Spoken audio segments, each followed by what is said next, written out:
তারপর আমরা যা দেখেছি সেটি আরও ভয়াবহ। অর্থাৎ আপনি কল্পনা করতে পারেন যে 4 ফিট সোয়া 4 ফিট লম্বা, 3 ফিট সোয়া 3 ফিট চওড়া, বা 5 ফিট লম্বা 3 ফিট সোয়া 3 ফিট চওড়া, মাথায় একটা ড্রেনেজ ব্যবস্থা আছে যেখানে পায়খানা প্রস্রাব করা যায়, আর বন্দিকে ওই ঘরটিতে রাখা হয়। সেটা ছোট্ট একটা বাথরুমের চেয়েও ছোট,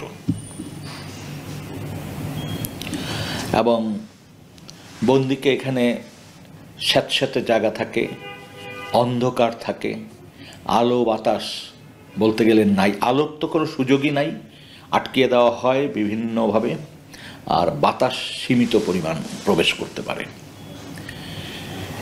এবং ওইখানে যারা বন্দি থাকে তারা দিন রাতের পার্থক্য বোঝে না।